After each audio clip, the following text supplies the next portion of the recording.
듀운 사고로 쫄딱 망한 린치 형님이 빡이 도셔서 이후에 본격적인 악몽의 세계로 들어갑니다.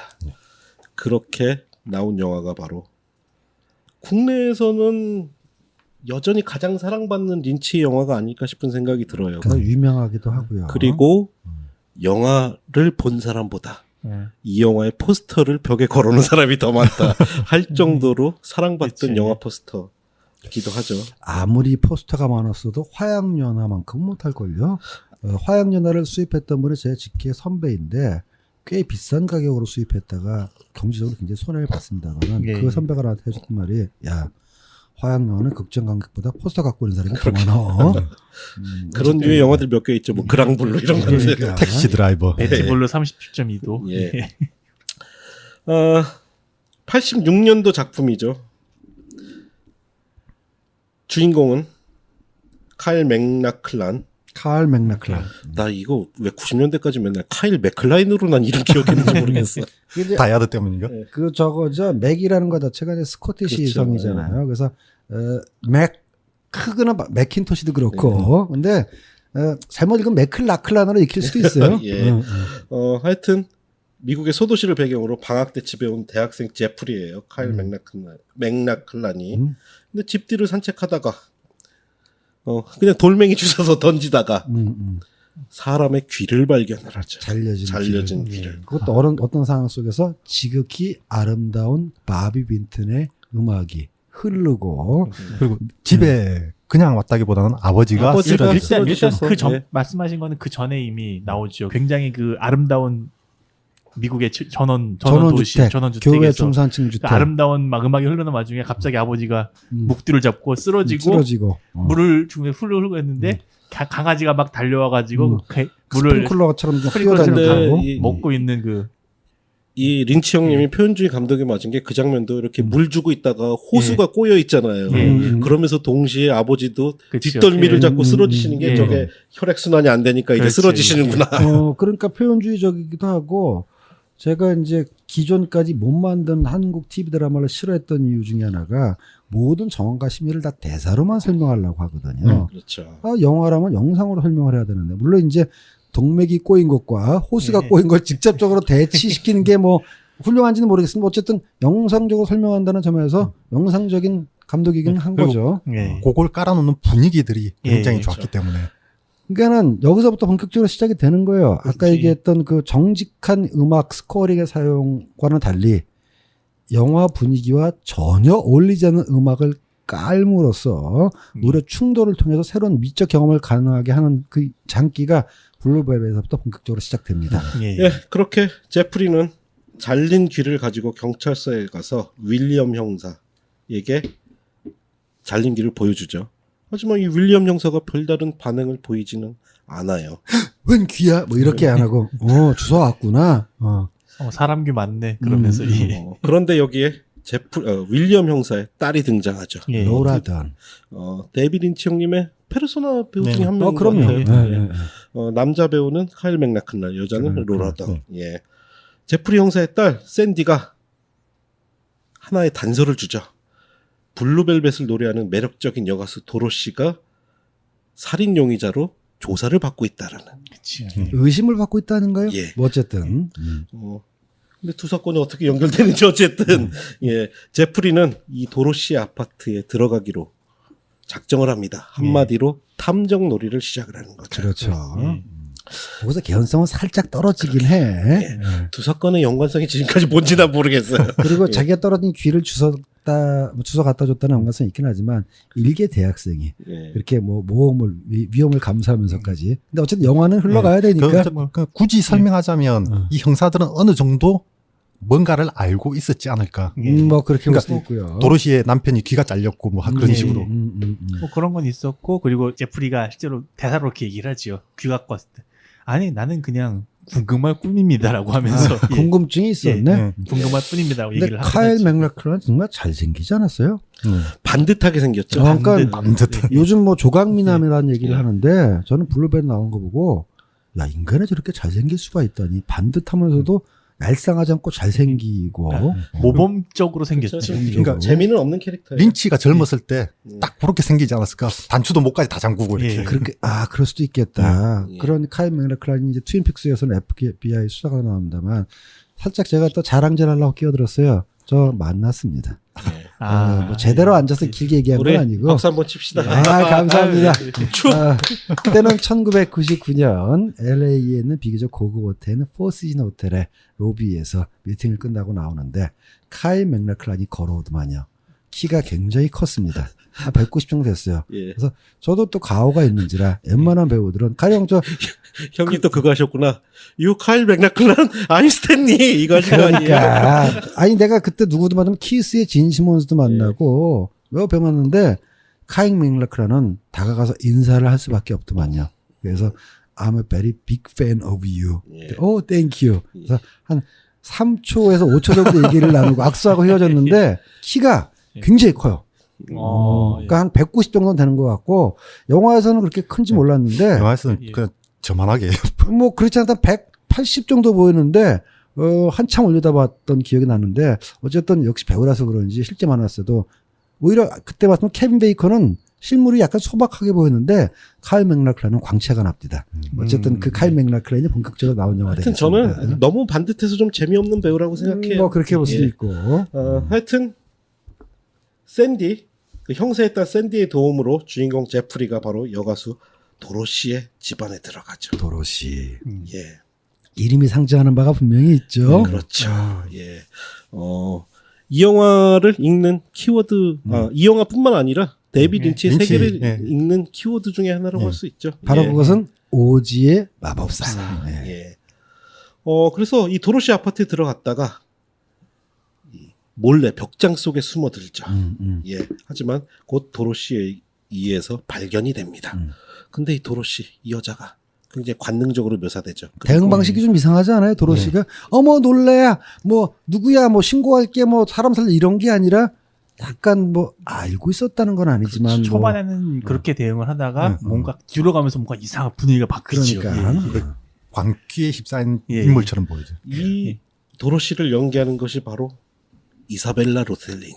누구의 딸인가요? 바로 서양의 김민희. 잉그리드 버그만과 그 유명한 로베르트 로셀리니 사이에 난 딸이죠. 이번에 그 홍상수 감독의 스캔들이 터지면서 많은 매체나 호사가들이 잉그리드 버그만과 로베르토 로셀리니의 이 당시 스캔들하고 비교해서 뭐 하는 걸 올린 적이 있습니다만 저희가 그래서 지금 블루벨벳을 다루고 있는 건 아니지 않습니까? 우연의 일치일 뿐이에요. 하다 보니. 하다 보니 감독과 여배우의 스캔들이라는 점에서 일치하는 게 있고요. 네. 근데 이 도로시가 제프리한테 위협을 느끼기보다는 옷을 벗기고 예. 이 젊은 제프리의 몸을 탐하기도 하지요. 그럴 수도 있어요. 왜냐하면 그 전까지 도로시가 갖고 있는 남성 관계는 약간 본인하고 원하지 않는 뭐 심하게 표현하면 약간 섹스 슬레이브 같은 데니스 호퍼 같은 악당과의 관계였어. 그렇기 때문에 그런 사람이 진실로 자기가 원하는 팬시한 남자를 만났을 때 뭐 납득이 안 가는 바는 아니에요. 그러니까 어떻게 보면 오히려 역으로 이제 그 데니스 호퍼 앞서가지 마시고 예, 그 예. 스토리가 아직 안 나왔습니다. 예, 예, 예. 예. 예. 그러던 와중에 누군가가 들이닥치죠. 바로 데니스. 데니스 호퍼 형님. 이 형님. 양아스러워. 우리가 아메리칸 뉴 시네마 세대 중에서도 최고의 약쟁이이자 최고의 문제야. 그래서 린치가 처음에는 고려를 했다가 예. 프랭크 역할에 고려를 했다가 너무 약에 빠져 있을 것 같아서 안 하고 있는데 직접 연락이 왔대. 나 클린하다. 예. 내가 바로 프랭크라고. 저는 데니스 호퍼 정말 약에 그렇게까지 심취하지 않았다면 지금 그의 존재는 로버트 드니로 이상일 수도 있다는 생각을 합니다. 감독으로서도 탁월한 능력을 그렇죠. 발휘했기 때문에 뭐 그냥 한번 약에 쪄들어서 만든 영화가 이질 나이던데. 그 드니로보다는 저는 잭 니콜슨을 능가할 수 있다고 봐요. 그럴 수 있겠네요. 예. 오히려 직접적인 비교 대상. 직접 비교 대상은 예, 어쨌든 데니스 호퍼가 연기하는 마약 밀매자 프랭크가 이 아파트 안으로 들어오죠. 그리고서는 학대하듯 도로시와 성관계를 맺고 폭력적인 성관계. 예. 바로 제프리는 벽장 속에서 이 장면을 지켜보자. 숨어서. 예, 요 설정 그대로 따온 한국 영화가 있습니다. 뭘까요? 바로 서머타임. 아, 서머타임 원작은 필리핀 영화예요. 아 그래요. 네, 그렇기 예. 때문에 뭐 몇 가지 장면 유사할 수는 있어도 예. 제가 이런 그 원작 판권을 확실하게 해결 안 하고 무조건 리메이크한 걸 알고 있는데 어쨌든 문제는 없이 넘어갔습니다. 그럼 뭐 예. 그 롤라의 김지현 씨는 그거 그, 맞나요? 맞습니다. 그렇습니다. 그러니까 가학적 성향의 프랭크와 피학적 성향의 도로시가 사랑을 나누는 장면을 목격을 하는 거죠. SM적인 장면을 목격하는 예, 거죠. 아까 잠깐 얘기 나왔던 그 도로시가 이제 그 주인공 캐릭터에게 하는 행위가 사실은 데니스 호퍼가 바로 도로시에게 하는 행위를 그대로 그렇죠. 모사한 거죠. 예. 예. 그래서 이후에 이 제프리는 지속적으로 도로시와도 관계를 맺고 이 형사의 딸인 샌디와도 관계를 맺고 이 사건에 개입을 하면서 점점 더 지옥까지는 아니지만 악몽을 경험한다는 스토리죠. 그러니까 카일 맥락클란에게 있어서는 일단 정상적인 세계에 파트너와 아버지가 있는 거고 예. 이 기괴한 그 이면의 세계에 어머니와 아버지가 따로 있는 거예요. 예. 그 관계는 또 도로시 입장에서도 그대로 적용해야 되는 게 정상적인 관계 속에서 카일 맥락클란과 관계를 맺고 폭력적이고 범죄적이고 또라이적인 관계에서 데니스 호퍼와 관계를 맺는 그런 어떤 체인 리액션까지 하지만 체인 연결적인 상황이 있는 겁니다. 그래서 이 여기서 그 도로시 같은 경우에는 결국 근친적 욕망이 드러나는 게 프랭크하고의 관계도 유사 근친 관계고 결국 맥락클란하고의 관계도 자기 아들에 대응하는 근친적 욕망이 프랭크가 아버지를 상징한다면 맥락클란은 아버지이면서 동시에 아들이 되잖아. 아들이 되는. 네. 그러고 보니까 예. 지금 계속 여기서 삼각관계가 계속 이루어지잖아요. 네. 타란티노가 저수지개들이 네. 거의 모든 구도가 삼각구도거든요. 이 영화에서 영향받은. 분명히 영향을 받은 게 귀 잘린 그렇죠. 형사 앉아 있는 거 구도 똑같습니다. 그리고 이 보면 이 영화 같은 경우에 특히 다른 영화에서 보면 방안을 비춰줄 때 방안을 롱샷으로 잡는 경우는 거의 없습니다. 근데 데이비드 린치 영화를 보면 항상 방안을 그렇죠. 롱샷으로 잡거든요. 그렇죠. 롱샷으로 잡아가지고 풀샷으로 거의 여러 캐릭터들을 잡죠. 거의 네. 연극 무대처럼 만들어내는데 이걸 보고 있으면 한편의 영화가 떠오르는데 그게 바로 클라워크 오렌지에서 싱인 더 레인으로 부르면서 폭행하는 장면. 그리고 이게 그대로 와서 블루벨벳에서는 그 인드림스를 부르면서 폭행하는 장면으로 대치돼요. 또 오래간만에 닥터님의 발견 모드 눈빛 똘망똘망해가지고 내가 이거 발견했어 몰랐지? 저 이러고. 동의하는 게요. 타란티노가 린치 영향을 받았을 거라는 거는 이번에 그 뒤에 얘기했으면 광란의 사랑을 본 말이죠. 그렇죠. 상당히 추루 로맨스의 예, 맞아요. 어떤 자장이 광란의 사랑이 있는 건가라는 생각도 들어요. 네. 아니 타란티노는 어떤 놈들이 린치 영화를 안 봤겠으며 그럼요. 영향을 안 받았겠어요. 당연하지. 또 그걸 숨길 사람도 아니고. 숨길 사람도 아니고. 네. 그리고 후반에 두구의 시체, 저수지의 개들 마지막 후반에 시체 같은 형사, 그다음 묶여있는 경찰 거의 똑같습니다. 그렇네. 그 구도도 똑같네요. 예. 그럼에도 불구하고 타란티노가 대단한 거는 수많은 영화의 인장들이 보이면서도 그걸 자기가 소화 흡수하는 능력이 뛰어나다라는 거. 굉장히 소화를 잘했죠. 그러니까 요소들을 따오더라도 뻔뻔스럽게 따와야 되는 거예요. 이거를 숨길 듯 말 듯하면 안 되고. 그러니까 타란티노 같은 경우에 데이비드 린치처럼 건물 안에서의 롱샷을 잡는데 타란티노의 색이 그대로 살아있잖아요. 그러니까. 사실 이 도로시가 이렇게 과학적 어떤 성적인 이런 뭐랄까요 폭행 이걸 당하는 이유는 영화 속에서는 나오죠. 왜냐하면 바로 자신의 남편과 자신의 아들이 인질로 잡혀 있기 때문에. 예. 왜 경찰에 신고 안 하지? 예. 아니 신고하면 죽인다니까. 예. 벌써 귀까지 잘랐는데. 그리고 우리가 뭐 저도 그런 상황에 닥치지 않았습니다만 우리가 이제 이런 상황의 영화를 볼 때마다 아니 왜 신고 안 해? 좀 더 이성적으로 대처를 안 하고 좀 더 침착하게 대처한다면 해결할 수 있을 텐데라고 우리는 훈계를 하지만 막상 본인이 이런 일이 닥치면 쉽지 않을 거. 그리고 그렇겠죠? 영화를 보면 알지만 이 프랭크 같은 인간한테 그러니까 실제로 보면은 나오지만은 경찰하고도 어느 정도 커넥션이 있지 않습니까? 그렇죠. 경찰도 한 예. 패이기도 예. 하고 여기서 그 데니스 호퍼가 보여준 악역 연기는 말이죠. 악성 플러스 광기가 결합되어 있기 때문에 정말 상대하기 힘든 악역이에요. 지금 뭐 주로 데니스 호퍼가 악역으로 많이 나오긴 했습니다만은 가령 스피드에서도 상당히 악역을 그 데니스 호퍼가 아니었으면 살려주지 못했을 것 같은 느낌이지 않습니까? 근데 이 블루벨벳에서의 데니소프의 악역 연기는 그 스피드보다 한 3배 정도는 더 사실 리얼하기 때문에 이후의 모든 데니스 호퍼의 악역 연기는 이 프랭크 연기의 변주라고 봐야 될 거예요. 한마디로 광포하고 네. 예측 불가능하면서도 굉장히 위험한 악인을 그대로 그냥 연기하잖아요. 사실 영화 사상 최고의 악인 중에 한 명이죠. 제가 갑자기 또 실없는 농담을 한마디 하자면 네. 스탠리 형 정말 기존에 없었던 그런 영화 만들면 좋을 것 같아요. 이렇게 분위기 잡고서는 이 도로시가 경찰에 신고했더니 그냥 사건이 종결되는 그런 영화 한번 만드시면 어떨까요? 내 돈 뭐 마음대로 쓸 돈 있으면 안 되고요. 그런 예. 영화 투자는 안 됩니다. 예. 하여튼 영화는 그래서 후반부로 가면서 이 제프리가 이 프랑크의 일당에 의해서 납치가 되기도 하고 위협을 당하기도 하고 그리고 사건을 해결하는 과정을 다룹니다.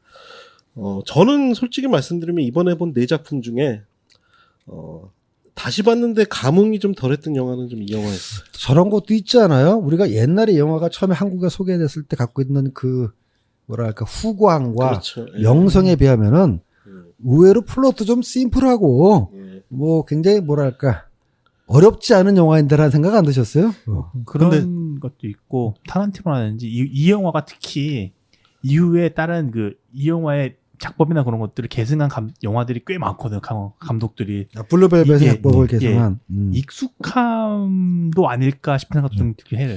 전 어쨌건 이 영화 굉장히 여러 번 봤지만 여전히 좋았습니다. 그리고 이 영화가 국내에서 좀 많이 이렇게 파퓰러했었던 이유 중에 하나는 이 영화조차도 사실은 내러티브가 그렇게 복잡한 편은 난해하진 아니에요. 않아요. 네, 그냥 범죄 스릴러 영화로 봐도 상관이 없습니다. 의외로 상당히 뭐랄까 단순하다기보다는 이렇게 잘 드러난 잘 읽히는 범죄 스릴러예요. 그리고 확실히 데이비드 린치가 이미지를 중심으로 영화를 만드는 사람이게 닥터님 책 보서 아셨죠? 블루벨벳 영화 만들 때 머릿속에 딱 3가지만 떠올랐대요.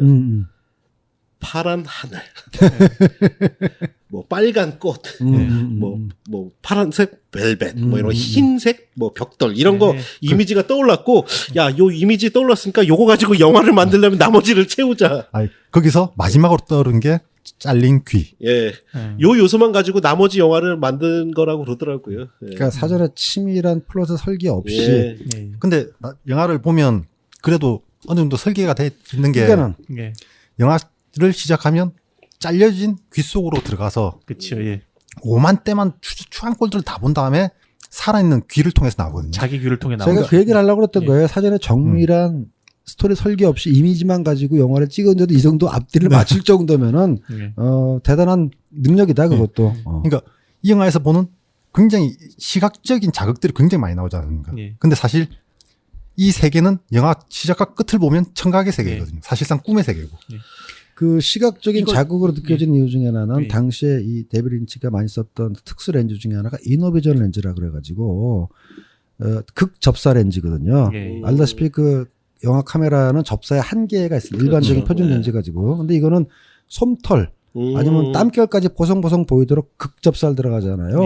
요거 사실 언제부터 많이 쓰였냐면은 알람 파크가 더 월에서 눈동자까지 들어가는 급접사라든가 그 핑크로 나왔던 배우가 누구지? 밥 겔더프의 피부를 훑어주는 이때부터 이제 유명해져가지고 원래 광고 쪽에서 많이 쓰던 건데 데이비드 린치 형님이 또 무슨 마음을 잡수셨는지 이너비전을 팍팍 써가지고 그 클로즈업 이미지를 많이 잡아주셔서 그런 게 더 강렬하게 느껴졌을 수도 있어요. 그리고 저는 결국 데이비드 린치가 생각하는 악몽의 원류를 저는 우리가 2가지로 봐야 될 것 같아요. 네네. 물론 생각보다 책을 읽어보니까 데이비드 린치는 자기는 내가 꾼 꿈을 영화로 만든 적이 없다라고 딱 한 번을 제외하고는 없다라는 이야기를 하더라고요. 그래서 결국 모든 이야기의 원리는 전 2가지인 것 같아요.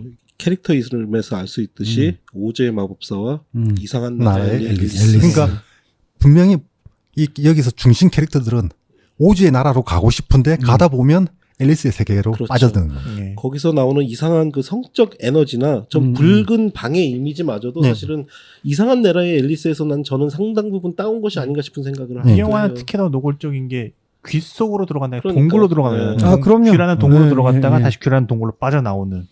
그러니까 그 구미 서양 문화권에서도 많은 좋은 텍스트가 있는데 왜 굳이 린치는 앨리스나 오즈의 마법사 같은 왜냐면 그게 말이죠.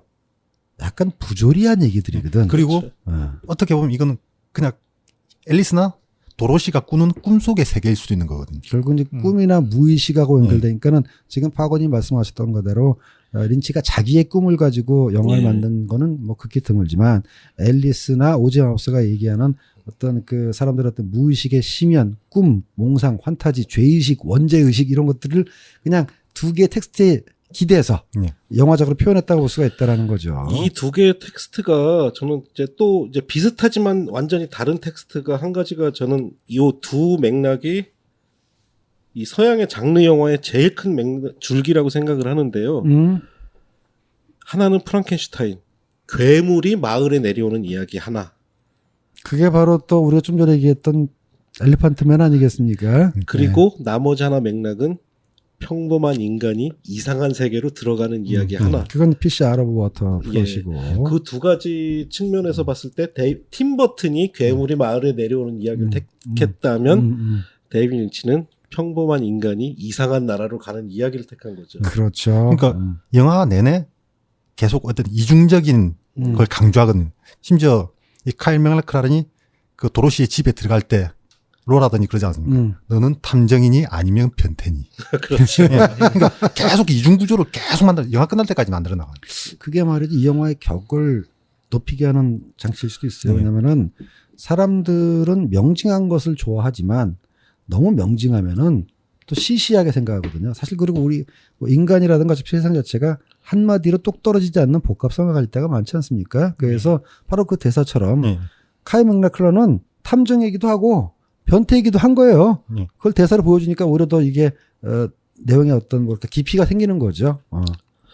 그리고 저는 이번에 다시 보면서 조금 불만이었던 게 네. 예전하고 다른 지점이 이사벨라 로셀린 캐릭터인 그 가수 도로시가 중반까지 싸웠던 그 묘한 캐릭터가 막판에 그냥 무너진다는 생각이 들더라고요. 사실 말이지 솔까말이라고 하나요? 예. 예. 이사벨라 로셀린이 연기를 썩 잘한다는 생각은 안 들어. 맞아요. 그렇죠. 예. 이자벨라 로셀리니의 마지막 장면 같은 경우는 대놓고 그냥 판타지로 보는 게. 그러니까요. 예. 왜냐하면 그 일당한테 같이 끌려갔을 때 보면은 이제 그 네 아들 만나라고 벽 너머에서 예. 소리만 들리지 무슨 일이 벌어진지 모른단 말이에요. 예. 영화적 연출 기법에서 이 장면에서는 뒤에서는 비정상적인 일이 일어나고 있다고 네. 설명을 해요. 근데 엔딩은 그냥 평화롭게 끝나요. 그러니까 사실은- 파고님이 그렇게 예. 깨진다고 느낀 이유가 결국 연기력이 그 캐릭터의 일관성이라든가 완성도를 모자라게 만들어졌기 때문인데 아쉬워요. 그 내가 개인적으로 굉장히 좋아하던 배우였거든요. 이사벨라 로셀리니 그리고 그 뒤에 나왔던 랑콤의 그 후속 모델인 예. 우리 저기 드니라방 죄송합니다. 줄리엣 비노시. 줄리엣 비노시. 예. 둘 다 제가 좋아하던 배우인데 줄리엣 비노시는 이사벨라 로셀리니 연기 잘하지 않아요? 이자벨라 로셀리니의 마지막 장면 같은 경우에는 감독이 일부러 예. 그런 식으로 연출을 한 것 같더라고요. 거기뿐만 그래요. 아니라 사실은 음, 그 귀 밖으로 나와서 나오는 모든 음. 장면들이 사실은 굉장히 이상한 세계거든요. 예. 사실 거기도. 예. 거기서 대놓고 예. 마지막에 예. 대사로 얘기를 하잖아요. 대사로도 얘기를 하고 정말 예. 이상한 세계라고. 예. 그게 두 왜냐면은 번 딱 나와요. 거기 그 영화에서 나오는 그 행복을 상징한다는 그 로빈 개똥집 아귀 새가 날아가서 막 노래를 부르고 하잖아요. 근데 로버트지요 그게 셉니까? 저는 의도한 거라고 보거든요 그거. 아니 그거는 그럴 예. 수밖에 없었던 게요. 그 로빈 예, 예. 언제부터 그렇게 로보틱스로 영화에 표현되기 시작하냐면 메리 포핀스에서 예. 메리 포핀스가 아이들 방을 청소하면서 스푼풀 오브 슈가를 부를 때 바로 개똥지 바퀴가 나왔고 이 노래를 부르는데 그게 로빈 예. 아주 간단한 메카트로닉스였는데 예, 예. 이 영화를 찍을 때도 그렇게밖에 못했느냐 CG를 못 쓸 때거든 이때 그러니까 말이야. 저는 근데 그러니까 그게 로봇 피가 날 수밖에 예. 없어요 근데 그거는. 저는 그게 아니, 의도된 예, 거라고 보는 겁니다. 의도적이라는 예. 거죠. 난 의도적인 게 아니라 예. 기술적으로 그렇게 할 수밖에 없었다라는 거지. 그러니까 예, 저는 분명히 의도적이라고 예, 보는 린치가 게 다루는 그 사건 이후에 그 짧은 세계는 예. 굉장히 기괴한 세계예요. 예. 그 하여튼 스탠리 형의 영화 해석만 들으면 우리가 싫어하는 영화 중에서는 메리 포핀스가 거의 시민 K급이구만. 아이 싫어. 모든 영화 거기서 다 나왔구만. 아이 메르품스야말로 시민 케이크와 밴을 합친 영화나 마찬가지죠. 예. 그러니까 저는 아까 얘기한 것처럼 이 세계는 기본적으로 행복이 사실은 만들어진 가짜 행복이라는 걸 전 노골적으로 보여주고 있다고 생각하는 거예요. 그러니까 이 영화를 갖다 전반적으로 보면 그 아까 말했던 굉장히 그 정말 반듯한 모범 청년이 어떤 이상한 세계를 그러니까 사춘기 이상한 세계를 겪고 나서 뭔가 새로운 형태 어른의 세계로 저번은 성장담으로 읽을 동의해요. 구석이 있는데 예 그 성장하고 난 이후의 세계가 과연 정상적인 세계일까라는 것까지 거기는 전 질문을 항상 들어가 있다고 병사님은 보는 아까도 겁니다. 그렇고 이 영화가 끝난 이후의 세계를 상상하시는데 저는 예. 영화만 놓고 보면은 또 병재님에서 해석에 동의하는 게 전체적으로 보면 이 영화가 어떻게 하나의 플롯 자체가 카일 맥락클란이 꿨을지도 모르는 꿈처럼 처리하는 부분도 있고 예, 예. 앨리스가 토끼굴에 들어왔다가 나온 것처럼 할 수도 있고 또 감독은 관객한테 이 자체가 하나의 극입니다. 즉 그 영화 시작할 때 커튼을 보여주고 그렇죠. 예, 끝날 예. 때 커튼을 닫는 예, 맞아요. 예, 예. 이거는 드라마입니다. 이걸 동화입니다. 동화입니다. 예, 예. 여러분 이 세계에 들어와서 체험을 해보세요라는 그 연출적 의도가 분명히 표현되고 있거든요. 그러니까 지금 병장님 말씀대로 한번 관객이 맥락클란의 시선을 따라서 한번 들어갔다 나와라가 예, 중요합니다. 예. 그 의도가 개입된 거라 볼 수 있는 거예요. 나는 이제 병자랑 이제 웬만하면 영화 보면 안 되겠어요. 왜? 갑자기 병자의 시선을 따라가다 보니까 예. 인디펜던스 데이가 굉장히 슬픈 영화로 보이네요. 왜냐하면 외계인을 물리쳤지만 지구는 과연 평화스러울까요? 이런 생각이 드네요. 저는. 근데 이 영화 같은 경우에는 어차피 처음과 끝이 거의 예. 그대로 이어지기 때문에 예. 그러니까요. 똑같이 한번 반복이 되는데 처음에 나왔던 일상성 밑에 파묻혀 있는 예. 그 뭔가 이상한 괴물성들이 완전히 제거된 상태거든요. 그것이 거의 그냥 판타지스럽게 제거됐다고. 예, 예. 제거됐다는 게 그 세계 안에만 있다라는 의미에서 제거됐다는 건가요? 동의합니다. 네. 그것만 남은 상태로 영화가 끝나버리기 때문에 사건이 끝나고 나머지 자녀분은 거의 판타지로 보는 게 그러니까요. 제가 그 도로시 캐릭터가 무너진다고 생각하는 게 분명한 건 이 영화에서도 도로시도 하나의 괴물이에요. 그렇죠. 희생자처럼 보이는 괴물인데 그 과정에 그냥 결말에서 그 캐릭터가 완전히 무너지고 그냥 다시 가족을 찾은 어머니로 묘사되는 게 저는 그 부분 자체가 그것까지도 다 의도라는 거예요. 의도라는 예. 거예요. 저는 이 영화에 대해서는 예. 생각보다는 할 말이 좀 적고요. 예. 딱 한 가지 얘기한다면 역시 이 영화는 음악을 주로 얘기할 수밖에 그렇죠. 없는데 아까 얘기했던 그 올드팝들, 뭐 벨벳이라든가 인드림스 같은 경우 이게 이제 주로 50년대의 미국 스탠다드 팝이고 예, 예. 소위 말하는 이제 락앤롤이 시작되기 전에 미국 음악 아니겠습니까? 뭐 팻분이라든가 뭐 그렇죠. 저기 뭐죠? 캐세라세라 불렀던 그 갑자기 생각이 안 나네. 스탠다드 팝 시대가 스탠다드 팝, 도리스 데이 뭐 도리스 이런 데이, 시절인데 이 시기가 사실 50년대 미국의 가장 안정적이고 번영을 구가하던 이 시기를 묘사하면서 또 이렇게 달달한 음악을 묘사하면서 그 안에 감추어진 좀 평점이 얘기했던 것처럼 예, 예. 잘라진 귀환으로 들어가면 얼마나 추악한 일이 벌어졌는가를 보여주기 위한 장치로서 음악을 잘 활용했다라는 것이고 그리고 여기서 특별 언급돼야 될 사람 중에 하나가 안젤로 바젤라멘티라고 네. 이후로 그렇죠. 계속 같이 음악 파트너가 작업을 되는 예. 저는 영혼의 파트너죠. 영원의 파트너고요. 제가 오늘은 뭐 길게 얘기할 시간 없겠습니다만 트윈픽스의 그 음악 죽입니다. 바로 트윈픽스의 OST는 최고죠.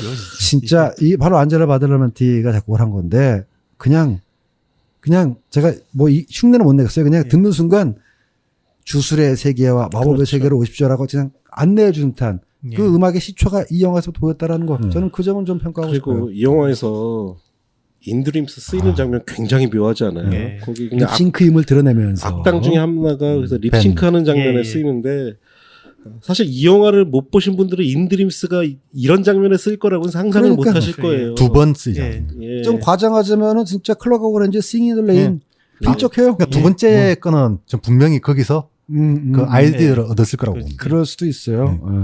예, 그래서 블루벨벳은 많은 분들이 보셨겠지만 한번 시간이 지난 후에 한번 다시 보셔도 좋을 제품 같고 그리고 예. 이 영화 같은 게 사회적 맥락도 굉장히 많이 담고 있다고 보통 얘기하거든요. 그래요. 예. 그러니까 미국 보수주의 혁명이 일어났던 1970년대 중반부터 그 혁명이 완전 뒤집힐 거라는 80년대 중반까지. 근데 딱 그래서 그 카메라 폴리티카 같은 책에서는 이 블루벨벳을 굉장히 중요한 영화라고 얘기를 합니다. 기본적으로 뭐 정치 의식이 노골적으로 드러나지는 않지만 약간 좀 삐딱한 시선이 잠재되어 있는 영화인 것만 틀림없어요. 예술가의 책무 중에 하나가 사회를 삐딱하게 보는 것 또한 예술가의 책무이자 특권이거든요. 예. 이 세상은 너무나 아름다워요. 원더풀 월드라고 찬양만 한다면 그건 예술가가 아닌 거죠. 네. 예, 다행히도 이 영화에도 붉은 방은 안 나옵니다. 예. 아 붉은 방의 아니, 시초는 보이고 예, 그렇죠. 있어요. 확실하게. 예. 대신 그- 푸른 방이 예. 나오죠. 예. 아니, 도로시가 있는 그 방 붉은 방 아니었나요? 아니에요. 예.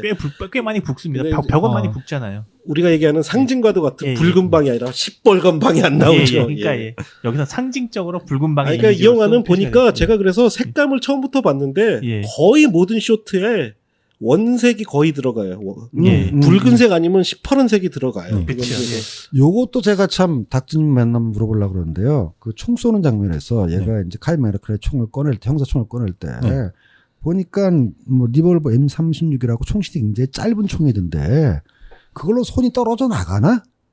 그러니까는 총을 쏘니까 그냥 손에 손바닥에 빵꾸가 나는 게 아니라 아주 손 자체가 박살나면서 떨어져 나가거든요. 이 총신이 이렇게 짧은데 거기서 이렇게 강선도 짧고 그렇더니 회전력이 나와서 총이 떨어져 나갈 수가 있어요? 제가 권총을 안 쏴봤어.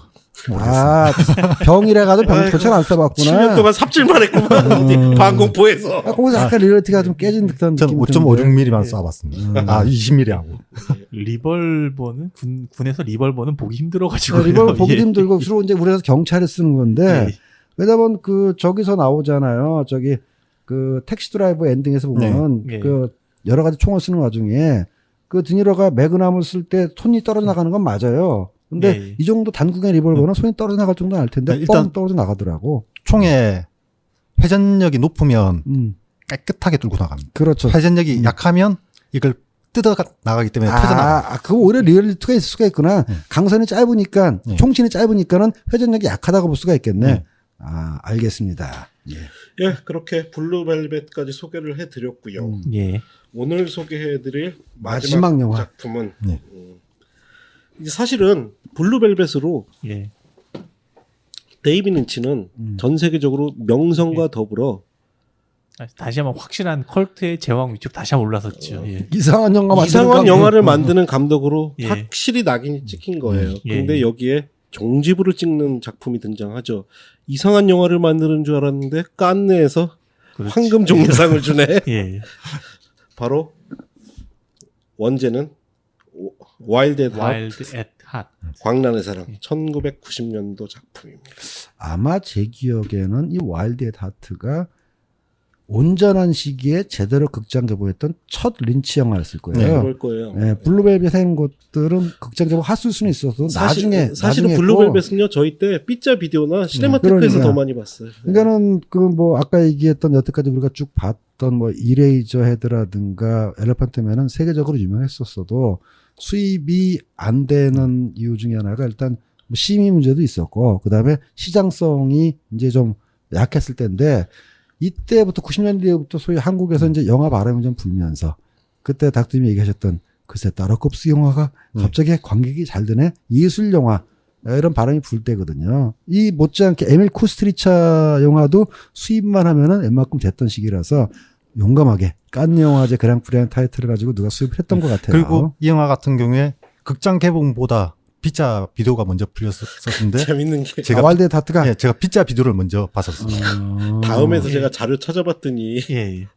누적 관객이 245명으로 나오더라고요. 245. 그거보단 잘 됐을 텐데 나도 극장에서 봤는데 저도 극장에서 다시 봤는데 그 피자 비디오를 보고 너무 재밌어가지고 다시 봤는데 몇 장면이 잘렸더라고요. 그래 245명은 한 관에서 한 이틀 정도 해야 되는 이때만 해도 단관 개봉 시절이긴 했는데 하겠죠. 245명은 다 그래도 한 몇만 명, 1, 2만 명은 들었을 것 같은데. 그날 두 분 다 보셨을 때 관객이 많이 있었나요? 중간 정도는 갔었어요. 중간 정도? 중간 저는 정도. 이거 나중에 DVD로 본 것 같아요. 이게 기억이 안 납니다. 국내 DVD가 굉장히 잘 나와가지고 이게 아이가 이제 광란의 사랑. 오늘 근데 봤던 영화 4편 영화 중에서는 저는 개인적으로 가장 아까 저 박원님은 블루벨벳을 그렇다는데 나는 이 광란의 사랑이 제일 좀 야가더라 보니까.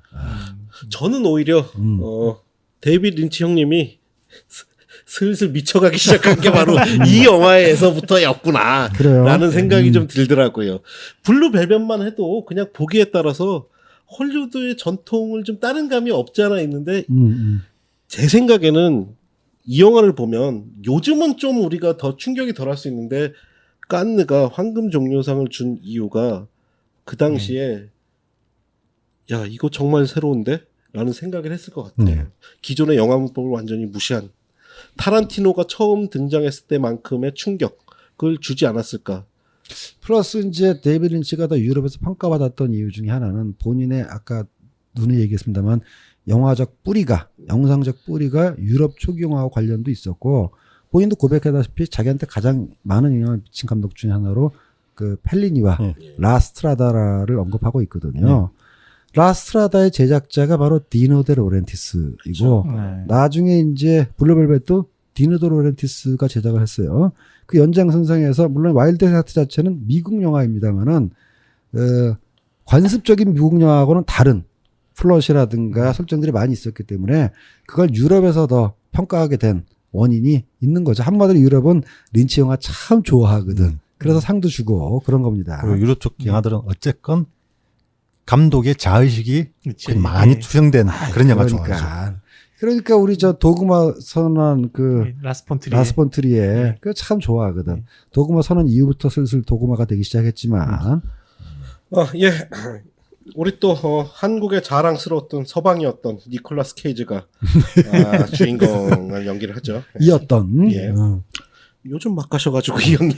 아, 이때까지도 참 좋은 배우였었는데. 팔딱팔딱 뛰는 배우였죠. 네. 버디에서도 아주 네. 좋았고 사실은 이때만 해도 인디 배우에 인디 배우 예. 가깝고 레이징 애리조나 예. 예. 나오고 레이징 애리조나, 리빙 라스베가스, 네, 리빙 라스베가스. 버디 그 뭐 인디 영화계에서 굉장히 사랑받던 배우였어요. 그렇습니다. 네. 더 락의 니콜라스 케이지를 캐스팅할 때만 해도 미친 그렇죠. 거 아니냐. 인디 배우를 저런 블록버스터에 캐스팅하다니 이런 말이 있었을 정도로 인디 배우였어요. 제가 보기에는 이 시절 때 또 하나 유명했던 수식어가 뭐냐면은 프란시스 포드 코플라의 조카였나요?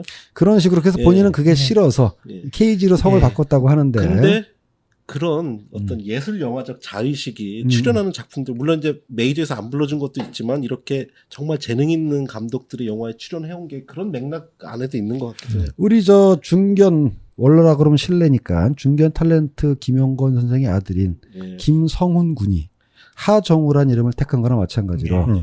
자기 삼촌이 프란시스 코플라고 자기 아버지가 카만 코플라든가 무슨 하여간 그러니 그 위상을 그 뭐랄까 위명을 통해서 호가호위하고 싶지 않다는 이름으로 니콜라스 케이지라는 걸로 개명했다는 거 보면은 내가 볼 때는 둘 다 참 좋은 자세예요. 근데 이 형님도 요즘에 케이지 안에 많이 계시지 않나요? 몇 번 사고 저지르신 걸로 알고 있는데. 그러니까 앨리스라는 케이지, 앨리스 김이라는 케이지를 최근에 이제 벗어나셨기 때문에 저는 뭐 지난번에 오해하지 마십시오. 예. 한국 여성하고 사는 것은 행복한 감옥살이. 예. 스스로 선택하는 영광스러운 성 안에 사는 것이기 때문에 그 속에서 행복감을 느끼고 살다가 어느 날 갑자기 눈을 뜨게 된 것이지. 그래서 케이지를 벗어나면서부터 니콜라스 케이지가 아니게 됐는데 저는 빨리 되돌아가라고 얘기하고 싶어요. 예, 하여튼 니콜라스 케이지는 이 영화에서 의미심장하네요. 세일러. 예. 네. 이름은 세일러. 이름은 또 리플리예요. 음. 예, 세일러 리플리라는 캐릭터를 예. 연기를 하고 참 유럽 영화 좋아해. 예, 세일러의 연인은 음. 이름이 루라네요. 루라. 네. 룰라. 예. 연기는 로라더니 하는 루라. 예. 여기서 정말 앞에 살짝 보여줬던 도로시의 그 오지멉사 캐릭터를 여기서 아주 노골적으로 하죠. 예. 그렇죠. 약간 좀 실소가 나올 정도로 노골적으로 하던데 국도 차선을 갖다가 예. 노란 길로 그냥 길로. 이래도 되나 싶을 정도로 나중에 사실은 나오겠지만 이 루라가 예. 정말 이 아주 처참한 상황에 처했을 때 그 상황을 예. 벗어나고 싶어서 구두 빨간 구두 뒷굽을 뒷급을 세 번을 두번 세 번 치고, 탕탕 예. 치고 예. 재밌는 건 예. 이 영화를 만들 때 사실은 데이비드 린치가 선언을 했죠. 동화를 모티브로 영화를 만들겠다고. 근데 웃긴 건 그 동화는 동화는 이상한 나라의 이상한 앨리스. 나라 앨리스인데 영화에 보면 상징은 전부 다 오제 마법사에서 나왔다는 거. 예. 이상한 나라 앨리스는 이미 블루벨벳에서 예. 한번 했으니까. 그래서 제가 보기엔 저는 처음에 그 자료를 읽었을 때 이 자료가 잘못된 줄 알았어요. 블루벨벳 때 이런 얘기를 했겠지 하면서. 자기가 좋아하는 두 개의 스토리를 마구 섞었는데 예. 다행히 너무 이상하진 않았던 거예요. 하여튼 이 세일러와 루라는 사랑하는 사이인데 예. 이 루라의 어머니 마리에타가 둘 사이의 사랑을 반대를 하죠. 네. 근데 영화 초반에 그 이유는 이 마리에타가 딸의 남자친구인 이 세일러를 예. 조금 좋아한다고.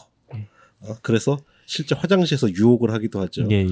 그래서 이 세일러가 그걸 거부하니까 청부 살인업자를 고용하기도 하고. 예. 자기를 겁탈하려고 했다라는 거짓말까지 그렇죠. 퍼뜨리면서 예, 그래서 이 세일러가 그 청부 살인업자를 죽이고 나서 교도소에 수감이 되죠. 예, 예. 근데 어떻게 죽였는데 1년 반 있다가 출감을 하죠? 그게- 정당방위? 예. 정당방위로 인정받은 거예요. 정당방위보다 과잉방어. 예. 그래서 복역이 끝나자마자 이제 루라와 함께 예. 루라의 어머니 마리에타를 피해서 예. 사랑의 계속 도피 행각을. 서쪽으로 예. 계속 예. 도망 다닌다는 이야기죠.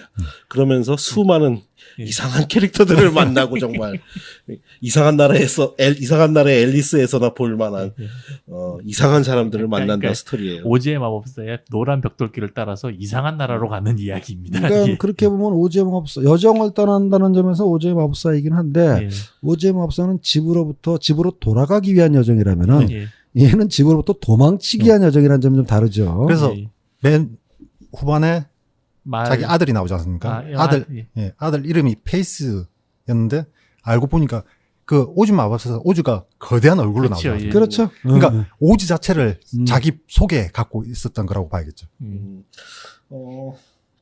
이 영화는 제가 봤을 때는 그 당시 영화가 받아들이기 힘든 몇 가지 지점들이 분명히 있었을 거예요. 음악의 사용도 그렇고 특히나 과잉의 이미지, 예. 아 과잉이야. 특히 연기 같은 거 절대 극영화에서 사용하지 않는 굉장히 과장된 연기들, 특히 로라더니 그런 연기를 많이 네, 하고 있습니다. 예. 니콜라스 케이지도 니콜라스 마찬가지예요. 케이지도 마찬가지예요.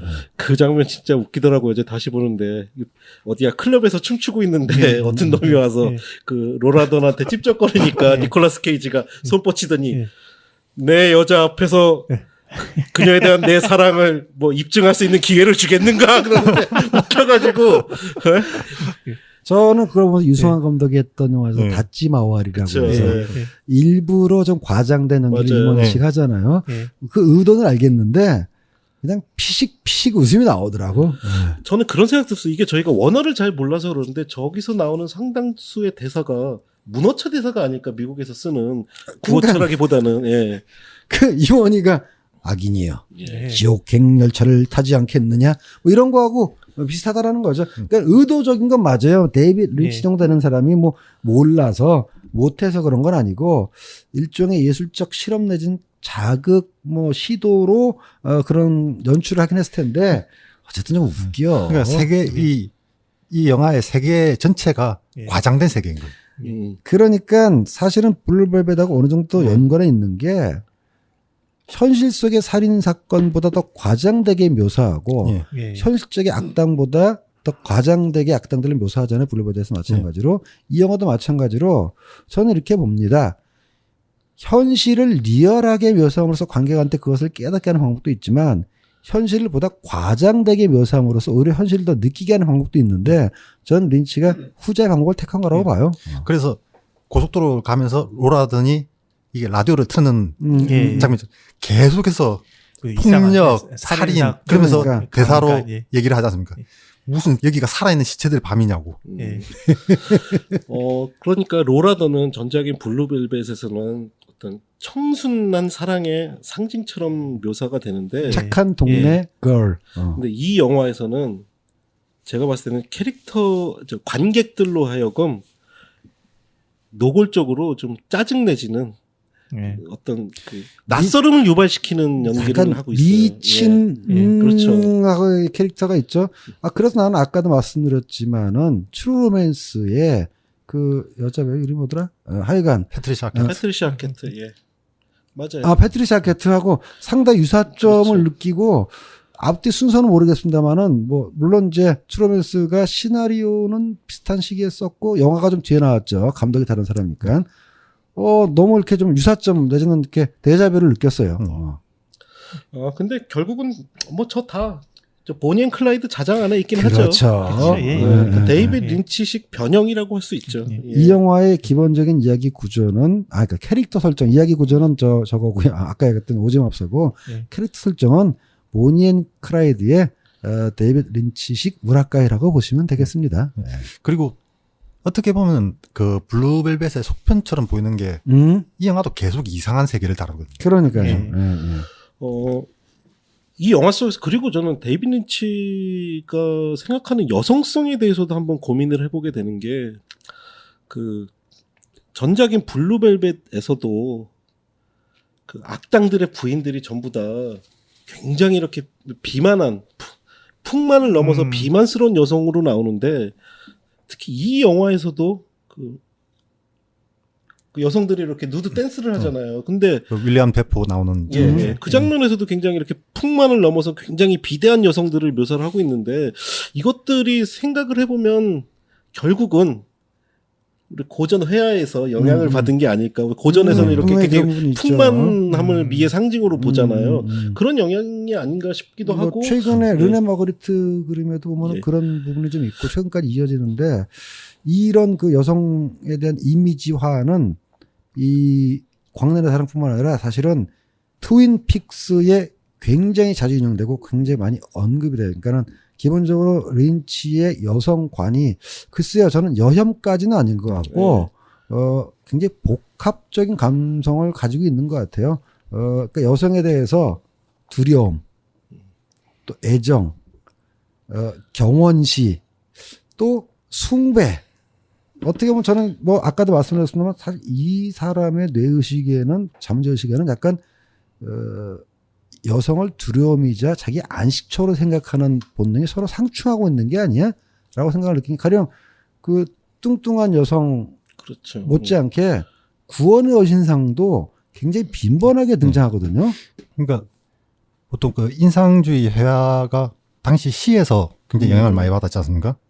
마찬가지로 시라는 게 굉장히 과잉인데 이 과잉의 이미지들에서 결국 린치도 어떤 영향을 받지 않았을까? 과잉된 이미지들이 만들어지는 게 시와 당시의 인상주의 회화들로부터 시가 예전에 제가 한번 영화의 이미지는 시에서 나온다고 얘기를 한 적이 있지 않습니까? 이런 의미에서 과잉 자체를 그냥 그려내는 게 린치가 아닐까라는 것. 그래서 시적인 영화라는 얘기도 나오는 거죠. 그리고 여기서 이제 윌리엄 데포가 출연하는데 윌리엄 데포 마지막에 죽는 장면 같은 거 그런 거 진짜 타란티노가 보고 환호할 만한 장면 아니에요. 끝내주지 않아요. 근데 데인스 오프에 비하면 살짝 밀려. 윌리엄 데포도 좋은 연기자이긴 하지만. 근데 결말 부분은 기가 막히더라고 이번에 다시 보는데. 그리고 이 광란의 사랑은 놀랍게도 예. 이 데이비드 지 형님 그러고 보면 한국에서 좀 이상한 형 같아. 굉장히 아름다운 그 로맨스 영화의 명장면들에 네. 항상 이 영화의 엔딩씬이 손꼽히기도 하죠.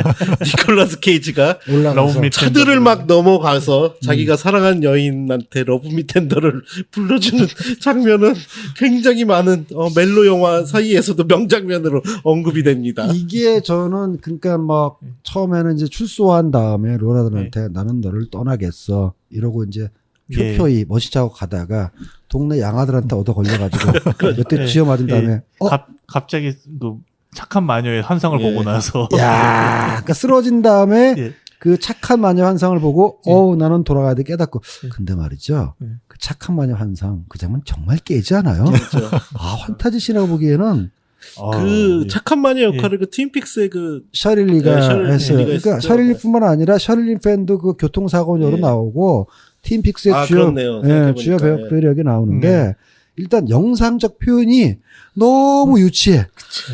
분홍색 원안에서 그 천사옷 입고 나와가지고 정말 뜬금없지 않습니까? 정말 뜬금없고 저는 딱 이걸 본 순간 어떤 또 기시감이 드러나는 말이죠.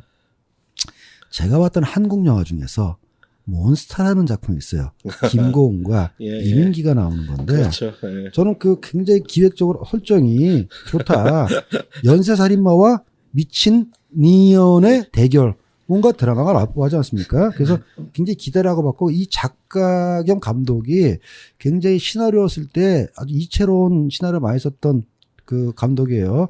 대표적인 게 이제 시실리 이키로의 시나리오 작가였고 그다음에 이제 두얼그 여친도 썼었고 감독 데뷔도 오싹한 연애여서 나쁘지 않았어요. 조금 연출력이 오싹한 연애는 다른 사람이 찍었으면 어땠을까 생각이 드는데 이 몬스타를 보는데 내가 이 영화 보면서 이건 뭐야 했던 게 초반에 김고은이 그 할머니를 생각할 때 갑자기 텔레토비가 나오는 거야. 그렇죠. 이 영화도 그렇죠. 오 그래갖고 이건 뭐야?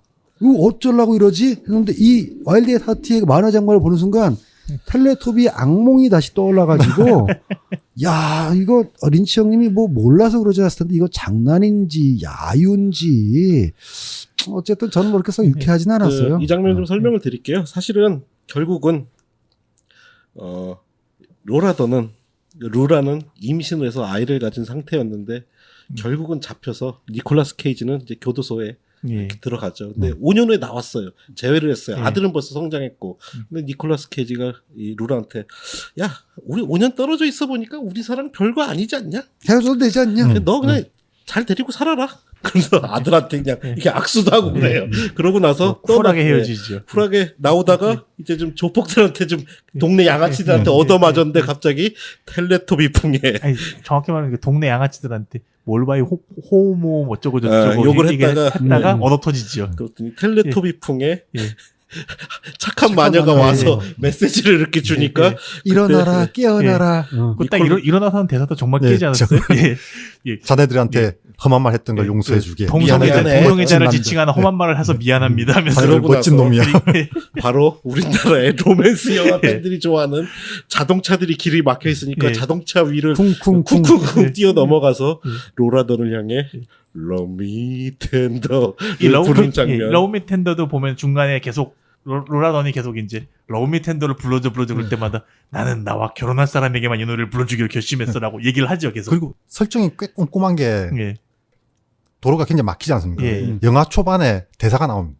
니콜라스 케이지가 로라던한테 근데 어머니는 이 도로가 막힐 거라는 걸 알고 있었니? 라고 물었는데 맨 마지막에 그 막힌 도로가 나오지 않습니까? 아니, 그러니까 영화의 그떤 극적 구성이나 플로팅이 허접한 건 아니에요. 나름대로 예.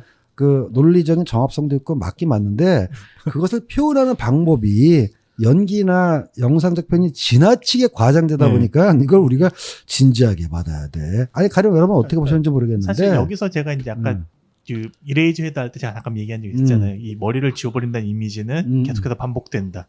저는 이게 가장 노골적으로 나타난 게 바로 이 작품이라고 생각하는데요. 이 작품에서 죽는 사람들이 몇 명 나오잖아요. 네. 보시면 그렇죠. 아시겠지만 다 머리가 깨져 죽습니다. 그렇죠. 예. 예. 그러니까 이레이저 머리가 헤드가 깨지고 마찬가지로 이성에 날아가는 형태로. 물론 이제 또 지독한 농담으로 보기엔 너무 지독한 야유 같은 것도 있어요. 그 은행 예. 강도에서 예, 예. 은행 강도 하고 난 다음에 이제 은행을 지키던 그 은행제 그렇죠. 간부들이 예. 막 다 죽게 생기면서 예. 나 내 손 어디 갔어?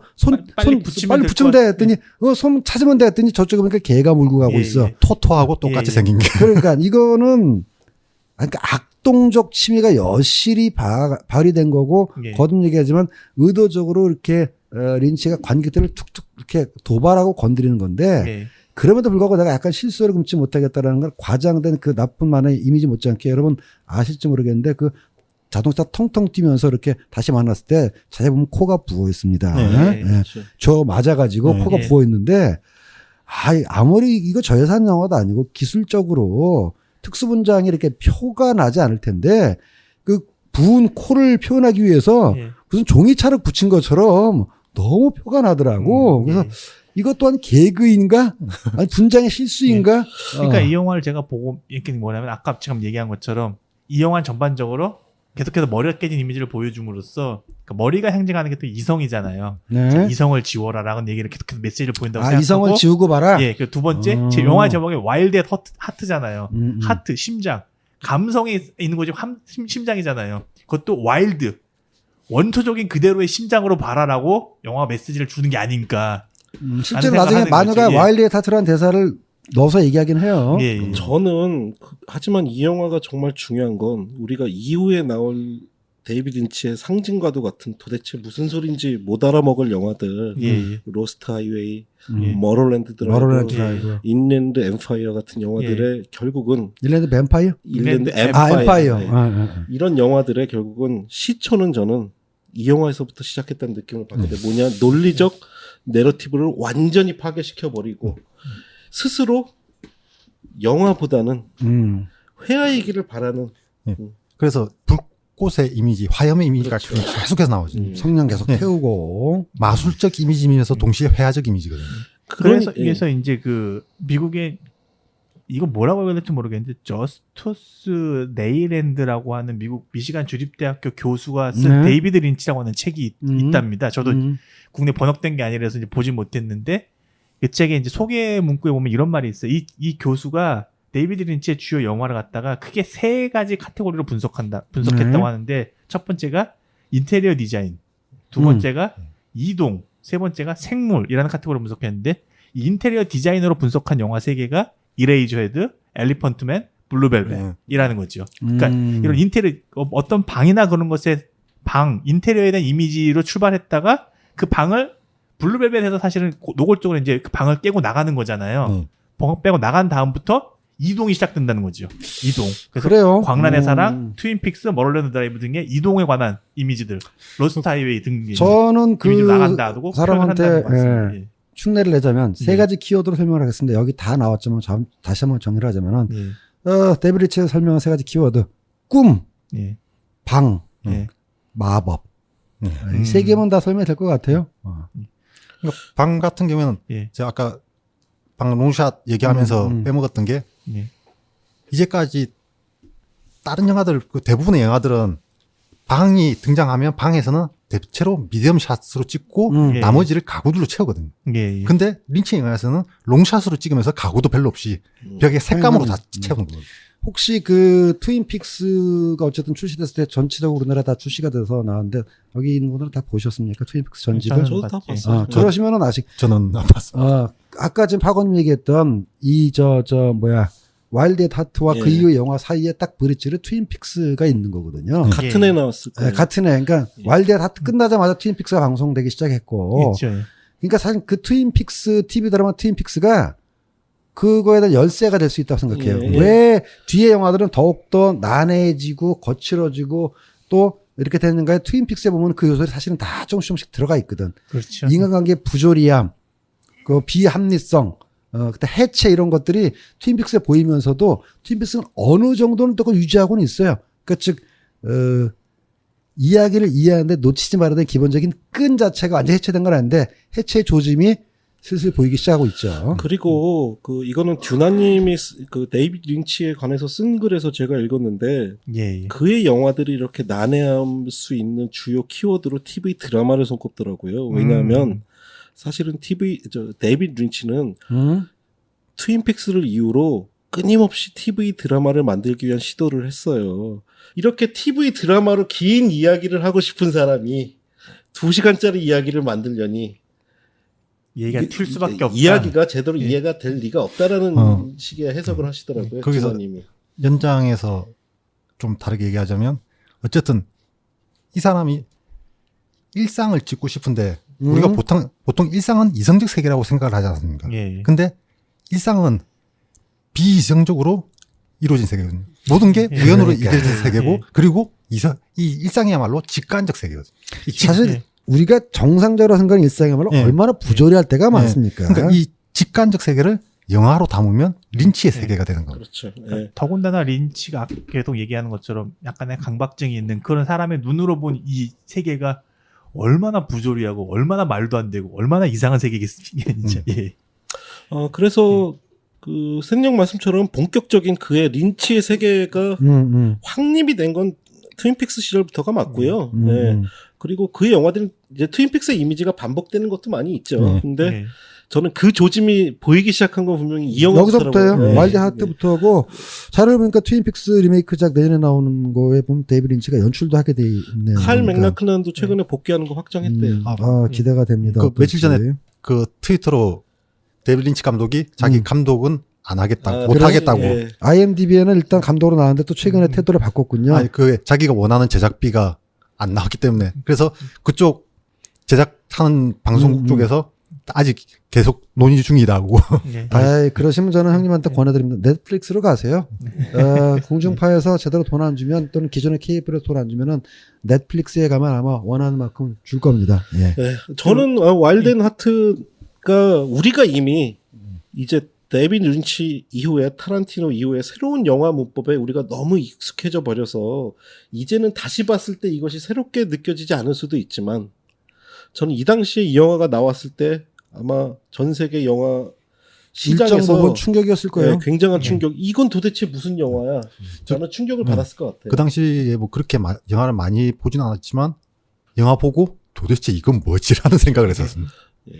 특히 또 용어 같은 경우는 말장난이 좀 굉장히 많은 편이잖아요. 그렇죠. 말 가지고 노는 것들. 예. 일단 이 주인공인 세일러라는 것도 이제 항해자잖아요. 그러니까 그 뭔가 이게 여정을 펼쳐나간다. 여정을 떠나는 사람. 여정을 떠난 사람이라는 의미가 있고 그 여정의 출발점이 되는 마을이 또 케이프 피어고 예. 공포의 곳이잖아요. 공포의 곳 그런 그 항구의 그런 그 해변가에 있는 그런 높은 절벽 같은 영화 절벽이 제목으로도 같은 있는. 그리고 예. 성도 리플리 예. 아니야 리플리. 그렇죠. 그 유명한 사기꾼 리플리. 아까 말했던 와일드 토트도 제가 보기에는 사실은 그런 말장난 중에 하나라고 생각을 하고 또 맨 마지막에 나오는 그 빅튜나 그 마을 있지 않습니까?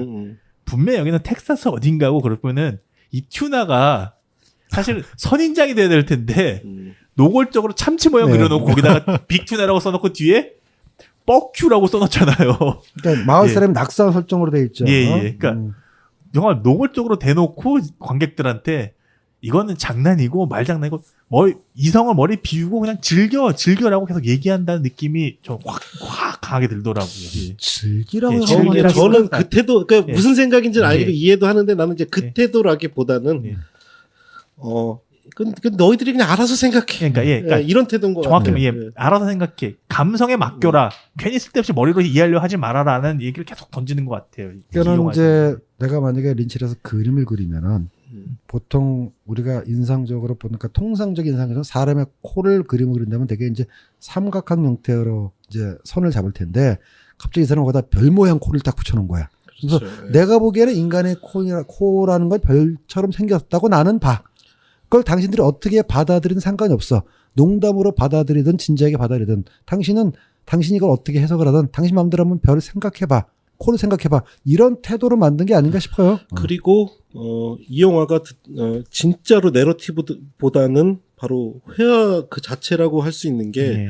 배우들의 그런 과장된 연기나 표정 자체가 사실은 회화에서 전 따왔다고 봅니다. 지극히 양식화되고 그치. 과장된. 예, 그래서 특히 그 루라의 어머니도 그렇고 네. 특히 윌리엄 데포 캐릭터도 거기서 굉장히 과장된 표정이나 외양 같은 거 이런 것들 뭐 프란시스 베이컨이나 이런 그림에서 정말 나온 듯한 예. 괴이하고 괴상하고 여주인공 루라마저도 여배우가 어떻게 저러나 싶을 정도의 그런 연기를 예. 선보이죠. 그러니까 이렇게 감독의 디렉션을 믿고 따라준 배우들이 또한 대단하다는 생각이 들고요. 니콜라스 케이지는 노래하는 거는 처음 들었는데 나쁘지 않대. 못 들을 정도는 아니에요. 니콜라스 케이지가 그 거의 무술하듯이 춤추는 장면들을 보면 그렇죠. 그런 거 보면 참 희한하더라고요. 진짜. 어쨌건 그 데이비드 린치가 타란티노처럼 장난치면서 만들지는 않았을 거라는 생각이 듭니다. 저는 이것으로 인해 음. 현대 영화가 시작됐구나라는 생각이 좀 들었어요. 21세기 영화가 시작이 되는구나. 여기서부터. 저는 그런 생각도 좀 들었어요.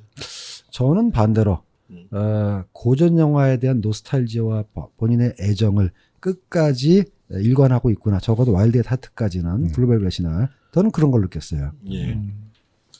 블루벨벳으로? 그러니까 초기작부터 블루벨벳이나 와일드 하트까지는 자기의 색깔을 추가하면서도 고전 영화에 대한 일관된 애정을 계속 영화에 담으려고 애썼다.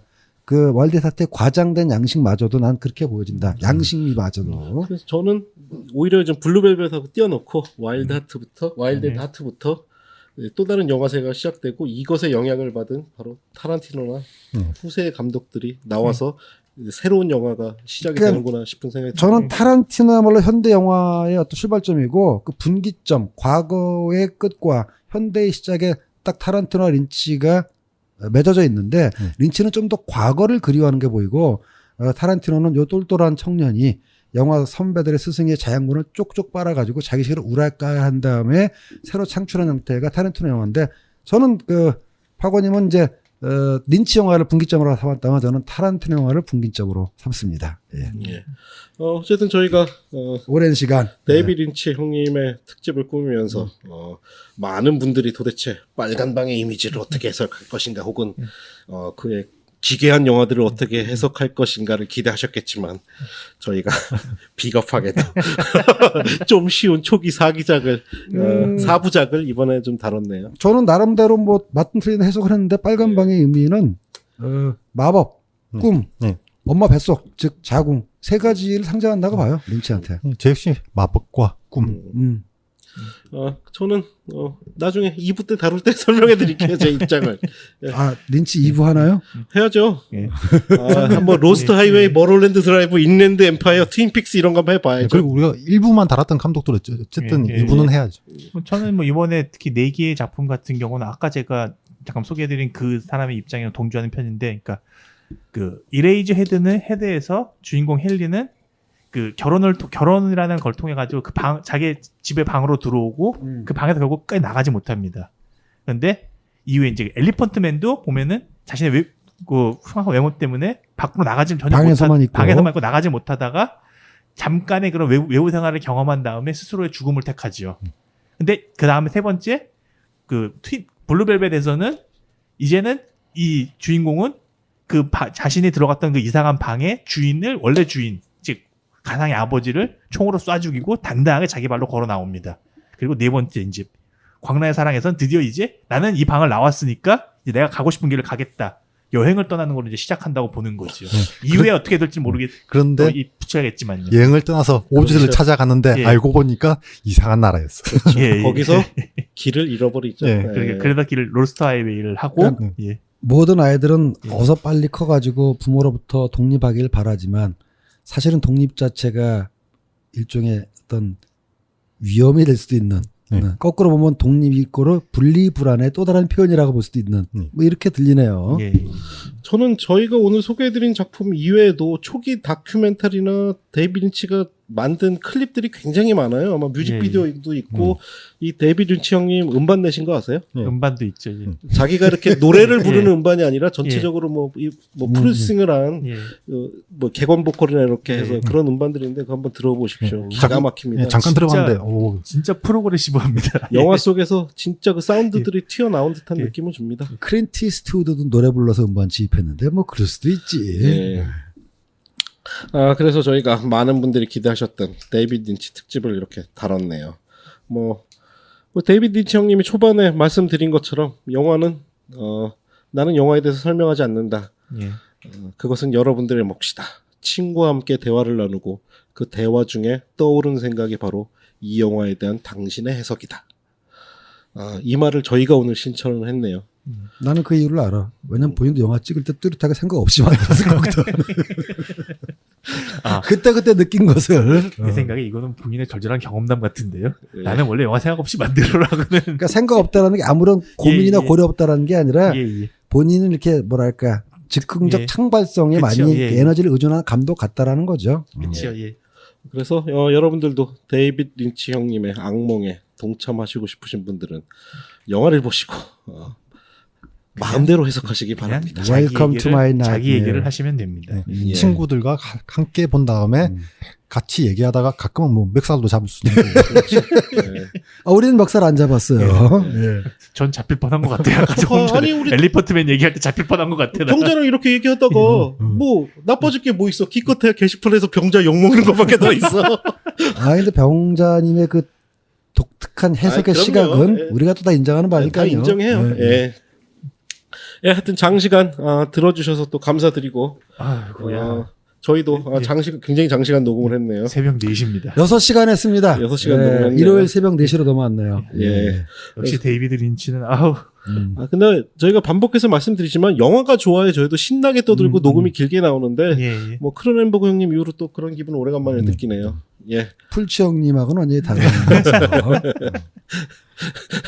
풀치 형님은 우리 셋이 서로 무슨 얘기를 해야 될지 눈치만 보다가 그냥 짧게 끝나는. 예. 하여튼 장시간 들어주셔서 감사드리고 감사합니다. 예, 우리 또 녹음에 참여해주신 세 분 감사드립니다. 예. 예. 오늘도 많이 들어주셔서 감사합니다. 예. 수고하셨습니다. 여러분 안녕히 계세요. 예, 이것으로 이번 주 수고하셨습니다. 방송 마치겠습니다.